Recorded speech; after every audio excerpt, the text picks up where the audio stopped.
Remember every move you made as if... Salut tout le monde, donc aujourd'hui je vous retrouve pour une nouvelle vidéo sur la chaîne Emma Liseuse. Donc je suis désolée encore de mon absence. Cependant je vais arrêter de m'excuser à chaque début de vidéo parce que j'arrive pas à être régulière et je crois que j'y arriverai pas. Bon enfin j'essaie de vous tourner des vidéos dès que je peux. Et aujourd'hui je vous retrouve pour un book haul. Donc j'ai acheté quand même 10 livres le mois dernier pour mon anniversaire et pour Noël. Donc je vous laisse tout de suite avec la suite. Pour le premier livre que je vais vous présenter, il s'agit de La Reine du Terling de Erika Johansson aux éditions J.C. Lattès. Donc alors je dis encore merci à ma cousine pour m'avoir offert ce magnifique livre qui a une couverture juste splendide, il faut se l'avouer. Et un résumé qui est vraiment très intéressant, donc c'est-à-dire qu'il laisse beaucoup de suspense. Et du coup on va rencontrer en fait Kelsey, donc qui est la fille de l'ancienne reine du Tirling, donc du royaume dont on va parler dans ce livre. Et en fait Kelsey va depuis la mort de sa mère vivre en exil parce que c'est son oncle qu'elle trouve diabolique qui est au pouvoir et elle ne le supporte pas, donc du coup elle va vivre en exil, sauf que le jour de ses 19 ans le trône lui revient et elle va devoir gouverner le Tirling, sauf que bien évidemment elle n'est pas prête, elle n'avait pas prévu d'être reine et on va suivre son long périple. Et du coup ça m'intrigue beaucoup parce qu'apparemment on va rencontrer une reine rouge, donc qui va être son ennemie. Je ne sais pas ce que ça va donner, normalement je ne lis pas vraiment ce genre de livre, enfin ce style de livre, mais en tout cas j'ai vraiment hâte de m'y plonger, surtout que ça a l'air d'être une bonne brique mais vraiment intéressant. Donc on verra ce que ça donne, mais en tout cas je redis merci à ma cousine si elle passe par là peut-être pour ce livre car je ne suis pas déçue et j'ai vraiment hâte de le lire. Le second roman est assez spécial tout simplement parce que c'est un témoignage de Richard Pelzer. Donc le titre c'est Pour ma mère je n'étais rien. Il n'y a pas d'édition, je ne sais pas du tout. Mais en tout cas c'est un roman que Richard a écrit de lui-même. Donc il a écrit ce qu'il avait vécu pendant son enfance. Et il se trouve qu'en fait c'est un enfant maltraité, un enfant martyr comme c'est dit dans le résumé. Et il va subir en fait la colère de sa mère qui était alcoolique, qui va subir les coups etc. Mais ça va être mental, verbal, enfin ça va être physique, ça va être vraiment, enfin il va subir toutes sortes de maltraitances. Et dans ce livre il va raconter son histoire et il va raconter aussi le fait que son frère lui a été pris en compte par les services sociaux mais que lui, Richard, n'a pas pu, donc du coup il est resté avec sa mère toute son enfance. Il a vécu des choses, je suppose, horribles, même cruelles, enfin on peut même pas définir tellement c'est atroce. Et il a voulu écrire ce livre tout simplement pour que les gens ne ferment pas les yeux sur toutes les violences autour, enfin qui se passent dans ce monde. Parce que c'est vrai qu'on n'a pas tendance à assez s'en soucier, on pense à notre petite personne, on se dit bah nous ça va, on a des parents bien, on se plaint alors que d'autres n'ont rien, que d'autres ont des problèmes avec leurs parents, que d'autres se font frapper, maltraiter. Donc c'est vrai que c'est un livre qui me tentait beaucoup. Quand ma mère m'a vue, elle m'a fait, enfin quand elle a vu que je l'avais acheté, elle a fait bah tu vas pleurer, il faut pas que tu lises ce genre de choses Emma, c'est horrible. J'ai fait si, il faut que je lise parce que c'est touchant, parce qu'il faut que j'ouvre les yeux. Peut-être que ça me fera réaliser des choses, je vais peut-être pleurer, je vais peut-être être énervée parce que oui, la maltraitance me met en rogne, mais vraiment. Du coup, j'ai envie de savoir plus, même si quand on s'en prend aux enfants, quand on s'en prend aux femmes ou même aux hommes, enfin aux animaux, c'est vraiment un sujet qui me touche. Donc du coup, je vous en dirai des nouvelles, je vous dirai si c'est vraiment dur. C'est trop dur, j'espère que non. Mais en tout cas, j'aime beaucoup le fait qu'il écrive ça, pas forcément pour lui, mais vraiment pour que les autres ne ferment pas les yeux. Donc du coup, je sais d'avance que ça sera un beau roman et je vous en dirai de nouvelles. Pour continuer sur quelque chose de plus joyeux, j'ai acquéri pour Noël au mois de décembre une trilogie que je rêvais d'avoir depuis longtemps. Il s'agit de Promise, Insoumise et Conquise de Ali Campbell. Donc du coup, je vais vite fait vous présenter les couvertures de ces deux-là. Mais je ne vais pas vous les résumer aujourd'hui puisque je me spoilerai moi-même l'histoire et je la spoilerai à vous et ce n'est pas le but. Par contre, je peux vous résumer celui-là.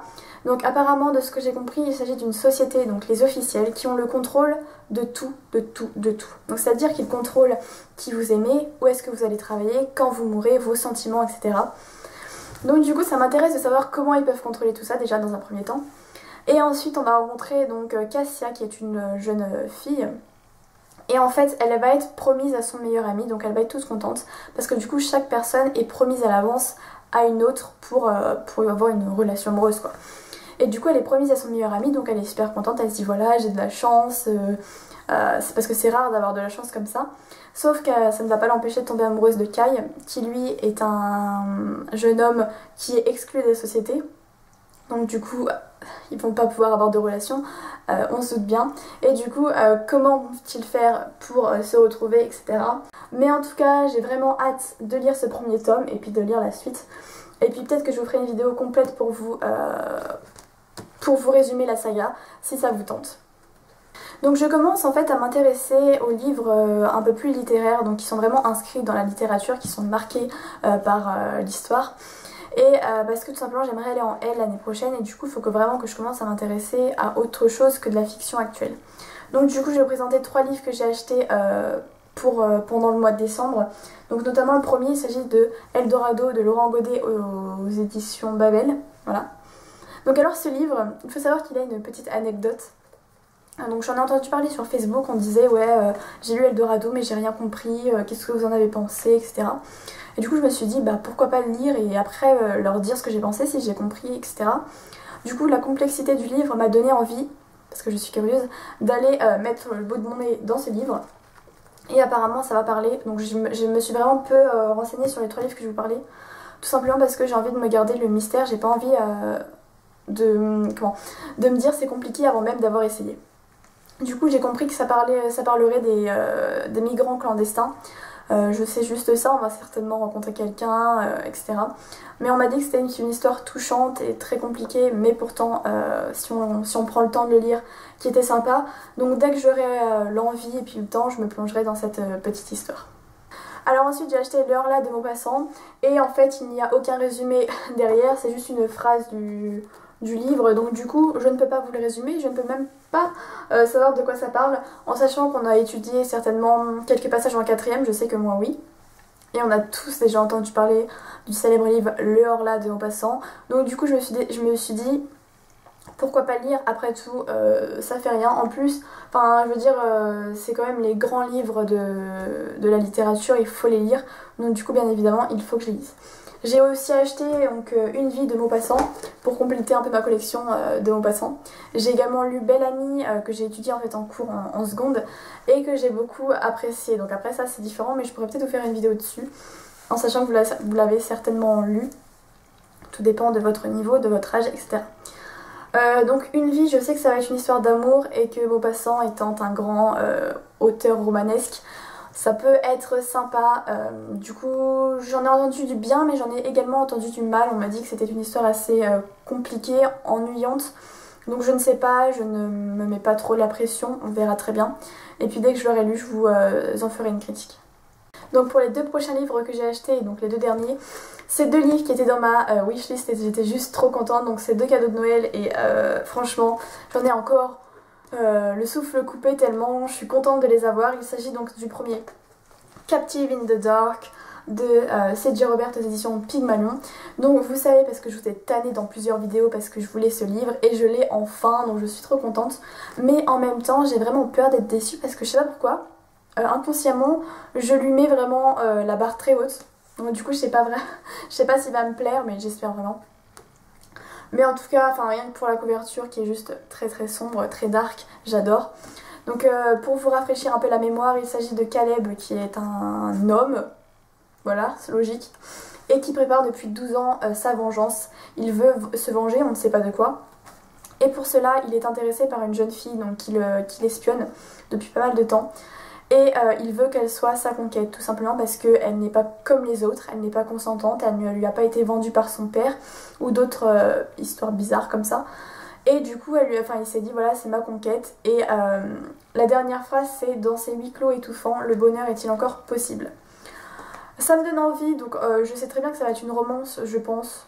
Enfin, c'est presque sûr. M'étant renseignée quand même beaucoup sur le sujet. Du coup, j'espère que ça me plaira. Alors, le truc que je suis un peu déçue, en fait, c'est la 4ème de couverture qui est blanche et qui ne va pas du tout, je trouve, avec la... Bref, ça c'est un petit détail de la couverture, mais du coup voilà. Donc pour le dernier livre, et qui n'est pas des moindres, il s'agit de Harry Potter et l'Enfant Maudit, donc de J.K. Rowling, mais qui est une pièce de théâtre de Jack Thorne.